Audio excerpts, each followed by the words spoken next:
Hey everyone and welcome back to another video. In this video, I'm going to show you how to switch between portfolios on the Collectr app. Now this video is going to be particularly useful for individuals. Let's say that you want to go ahead and switch between portfolios. Maybe you have one for sealed, maybe you have one for selling.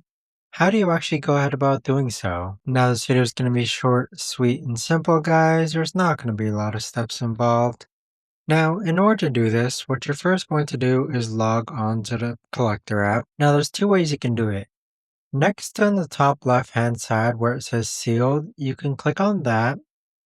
And then you want to go ahead and click on the left-hand side where it kind of looks like a flag icon. That is how you go ahead and switch between portfolios on the Collectr app. If you guys know of a better or easier way to actually do this, let me know in the comments down below. I would love to know.